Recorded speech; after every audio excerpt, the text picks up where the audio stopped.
Today we're going to be reviewing the pinion depth setting tool by Yukon Gear. I ordered this off Amazon. When I took it out of the box, the first thing I noticed is this latch is busted. A piece of it is missing. And it's just kind of hanging there. This side works fine. So the first thing you notice, you have 4 of these bearing pucks. Call them pucks, I don't know what they're actually called. The shaft, and then you got 3 different calibration tools. Depending on what axle you have, there's a instruction booklet that comes with it. It's in here somewhere. Anyways, it's actually a pretty good instruction book. What you do is you take, like, for example, for a 10-volt GM uses this one and this one. So put it together, you bolt your caps, your bearing caps down over these.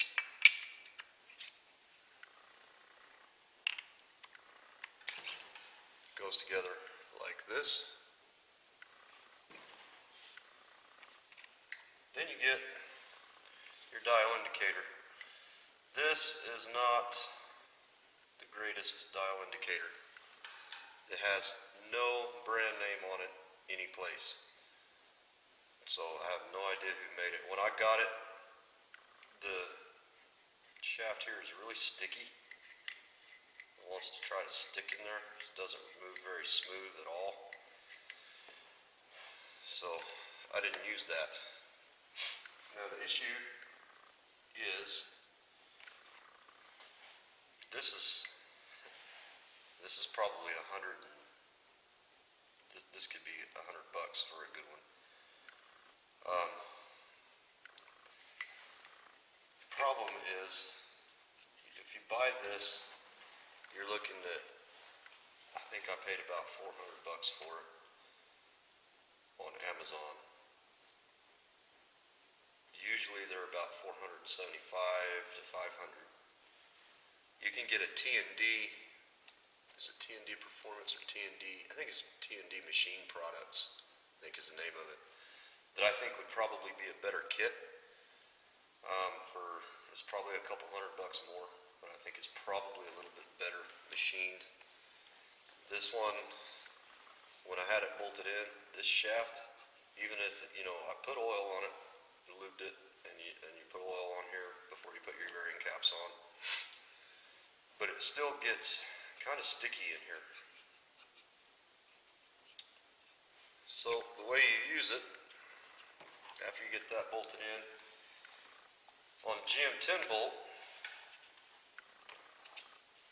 you use this longer calibration tool, and you get this little pin, and you can see it's threaded on the end.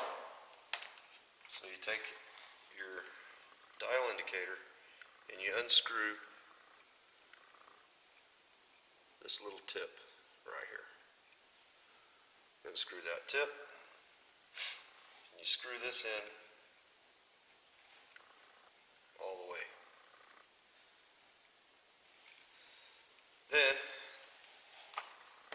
the center shaft has a flat spot here, and on the other side it's rounded. Put your dial indicator into the rounded side, turn it around, and then there's a little set screw right here that you can move this up just a little bit, and you set that set screw. But what you do, you take this calibration tool and you put it over that onto this flat area. You hold it on there, and then you move this up till it stops moving.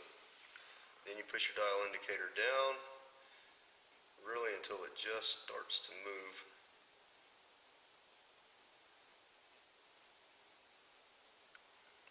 You can move it to like 0, but you want as much travel as you can get. you want at least a full inch of travel on your dial indicator. Then you tighten up your set screw, and then you can rotate your face on your dial indicator to 0. You know, with this on there, you set it to 0, so it would look like,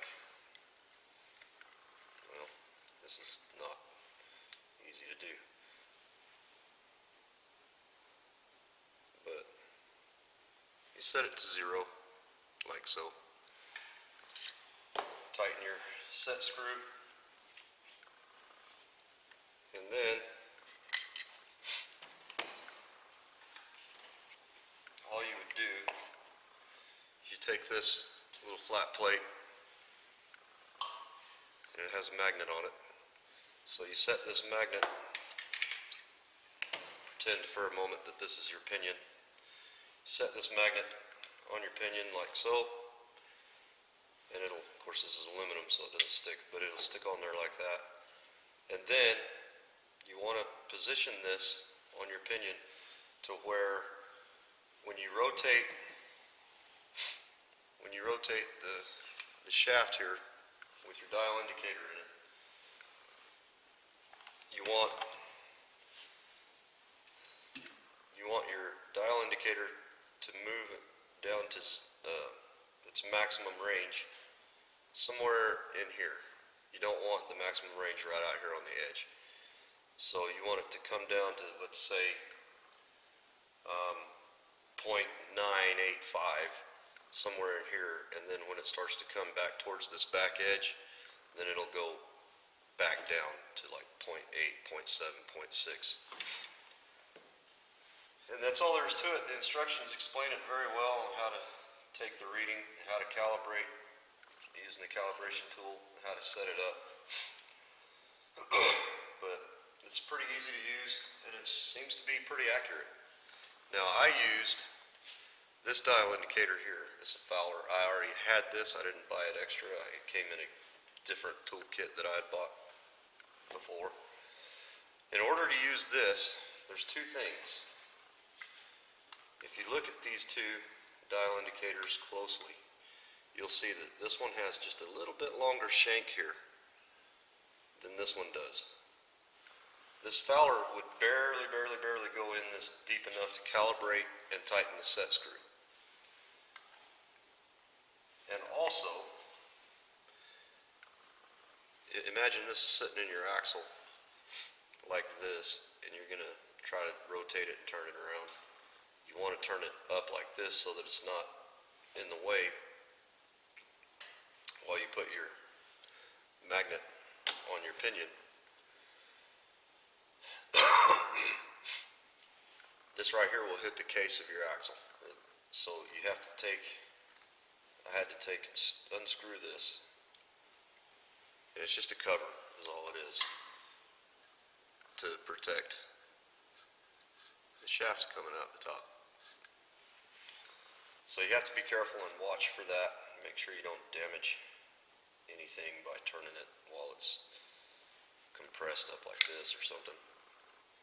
But this worked really well, and it got me right on target. Now the thing is, what I did, imagine this is the pinion head. I'd stick it on here, I'd take a measurement, then I would turn the pinion about 45 degrees, I'd take another measurement. So I took 8 measurements all the way around it, and they're all very close, but the pinion, I guess you call it the pinion face, is not exactly perfectly flat. There'd be some variation, you know, 1,000th or 2 usually. And the instructions do say that you should take a measurement in at least 3 different places on the pinion. So I took 8, I added them all up, I took that number, divided it by 8, and I got an average, and my average was exactly the number that was stamped on the pinion face. So that worked out very well, and I believe that it's very accurate. Now, there's a little bit of math involved, but the instruction booklet that comes with it tells you exactly how to do it. And once you take your reading from your dial indicator there's a number that you subtract from that reading, and that gives you your depth on your pinion. So I would say if you can afford to spend a couple $100 extra, I would buy the T&D kit over this one. I would give this probably, honestly, I'd give it a rating of 2, but only 2 out of 5. Only because of this dial indicator.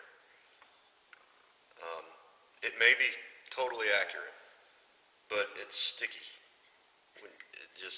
I can feel it, like there's several places from bottom to top where it's just sticky. And I felt better using that Fowler because it's a much nicer unit. Now the Fowler did have a dust boot on here that I had to take off in order to use it. But I keep this in its kit, in its case, where it belongs, so the dust boot's not really an issue. But yeah, depending on what axle you use, it's got different calibration tubes. And there's another extension as well. So there's 2 of these extensions and 3 calibration tubes. And overall, this thing works. I think it's more accurate than one of those ones that bolt on where your bearing cap bolts on. And I think it set my pinion up very, very accurately, and I'm happy with it. Hope that helps. If you like this video, you got anything out of it, like, share, subscribe, ring the bell so you get notified when I post a video. Thank you.